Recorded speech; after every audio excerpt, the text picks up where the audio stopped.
Question 8.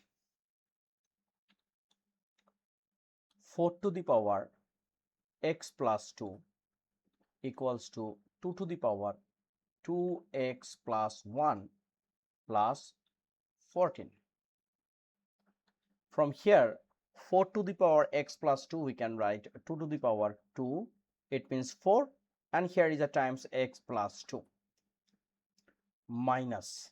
We can exchange this 2 to the power 2x plus 1. We can write 2 to the power 2x plus 1. We can write carefully. It means 2x plus 1. And this 14 will be unchanged.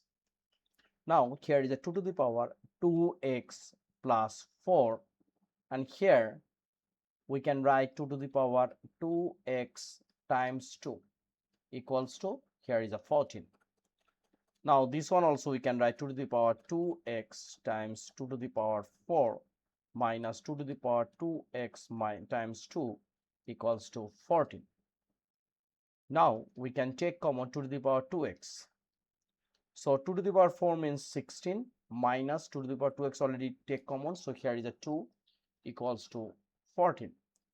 Now here is a 2 to the power 2x, and 16 minus 2, it will be 14. So we can write this one. Now we are dividing both sides by 14. So we will get 2 to the power 2x times equals to, not times, already divide both sides by 14. So here is a 1. Here is a 1, so what can we do? We can write like, here is a 2 to the power x, and against 1 we can write 2 to the power 0, because we know a to the power 0 equals to 1. Now base are same. Here is a 2x. So base are same, we can write 2x equals to 0. It means a to the power m equals to a to the power n. Once base are same, that time power will be equal. It means m equals to n. So here is a 2x equals to 0. Now what would be the answer? X equals to 0. And this is our required answer. So number 8 done. 7 and 8 done.